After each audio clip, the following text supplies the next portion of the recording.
Hello everyone.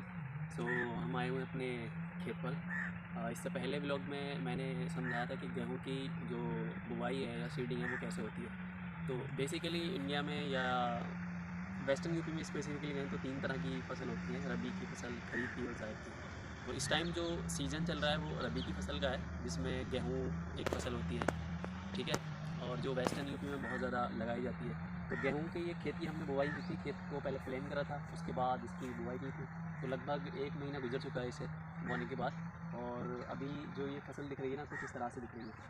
तो 1 महीने बाद हम देख रहे हैं इसमें कि क्या क्या चीज़ें इम्प्रूव हुई हैं। लाइक इसमें जो बीज डाला गया है वो प्रॉपर है कि नहीं है, और आपको भी दिखाने की कोशिश करते हैं। तो इसकी जो पूरी फसल है उसे पूरा होने में लगभग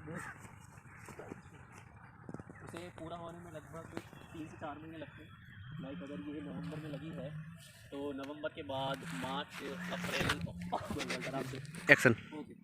तो इस पूरी फसल को तैयार होने के लगभग 3 से 4 महीने चाहिए होते हैं। लाइक अगर ये नवंबर, पौधा हरा ही होगा, पकेगा नहीं। एक्शन। तो जो ये गेहूं की फसल है इसे पूरी कंप्लीट होने के लिए लगभग 4 महीने का टाइम लगता है, ठीक है। यानी कि अगर नवंबर में इसकी बुवाई हुई है तो उसकी जो हार्वेस्टिंग होगी वो मार्च अप्रैल में होगी, मिड मार्च तक होगी।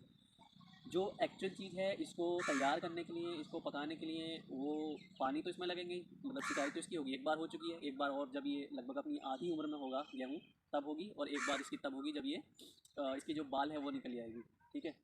और गेहूँ के लिए सबसे इम्पोर्टेंट है कि कोहरे का पड़ना बहुत ज़रूरी है, क्योंकि जब इसका पालू बढ़ रहा होता है तो कोहरा बहुत ज़रूरी होता है। कोहरे से जो है इसका जो प्लांट है उसका प्रॉपर ग्रोथ होती है, और उसके बाद इसको पकने के लिए धूप की ज़रूरत होती है। एक तरह से जो मार्च का टाइम होता है जब थोड़ी धूप खिल रही होती है, ठीक है, तो उस टाइम पे बहुत ज़्यादा ज़रूरत होती है इसको पकने के लिए। उसके बाद इसको हार्वेस्ट कर लिया जाता है मार्च में। हार्वेस्ट करने के बाद इसमें दो चीज़ें निकलती हैं। जो नीचे के ये पालू है, उससे जो नीचे का ये पालू है, ठीक है, इससे भूसा निकलता है, और ऊपर जो इसकी बाल निकल के आएगी उसके अंदर से गेहूँ निकलेगा, ठीक है। तो गेहूँ तो हम यूज़ करते हैं, आटे के लिए आटा बनता है उसका, और भी बाकी फिर आटे से पता नहीं क्या क्या चीज़ें बनती हैं जो हम खाते हैं। लेकिन जो भूसा है वो यूज़ होता है जानवरों के खाने के लिए।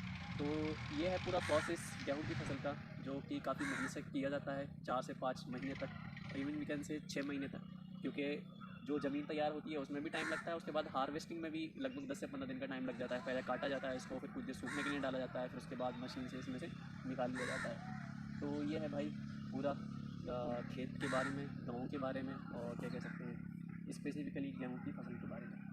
तो ये वीडियो बनाने का मकसद ये है कि लोगों को ये बताया जाए कि जो चीज़ें हमें बहुत ही आसानी से अवेलेबल हो जाती हैं चंद पैसों के ज़रिए, ठीक है, वो इतनी मुश्किल से उगाई जाती हैं, बहुत मुश्किल से तैयार की जाती हैं। जो किसान आंदोलन टाइम टाइम पे हो रहे थे वो इन्हीं इश्यूज़ के लेके थे कि कितनी मेहनत से फसल होने के बाद, तैयार होने के बाद, किसान को 17 से 1800 रुपये पर कुंटल के हिसाब से उससे चीज़ें खरीद ली जाती हैं, और वही चीज़ आटे के ज़रिए 35 से 40 रुपये फिर मार्केट में वापस आता है। तो दुगना करके अपनी ही फसल का उसे अमाउंट पे करना पड़ता है, क्योंकि हर कोई किसान जो है वो सारे जो भी चीज़ें उगा के लेके आ रहा है उसको स्टोर नहीं कर सकता, क्योंकि उसके पास 5-6 महीने तक खाने के लिए इतनी चीज़ें होती नहीं, इसलिए उसमें से कुछ चीज़ें उसे बेचनी पड़ती है, फिर रोज़ ला के खाना पड़ता है, ठीक है। और उसे अगली फसल भी बोनी पड़ती है, तो इसीलिए उसे जो उसकी पहले की फसल आ गई है उसमें से कुछ चीज़ों को उसे बेचना पड़ता है। तो इन्हीं इशूज़ को लेके कई बार आंदोलन होते रहते हैं और आवाज़ें उठती रहती हैं कि जो किसान हैं उन्हें सही दाम मिले, और एमएसपी जो है हर चीज़ पे उचित रेट पे हो, और एमएसपी पे ही सारी चीज़ें बिकें। तो एक बार और व्यू ले सकते हो उसका, पूरा खेत का थोड़ा बहुत के। सो ये है भाई गेहूँ का पूरा प्लांटेशन, और एक तरह से ये पूरा खेत है। Okay guys, bye, thank you so much.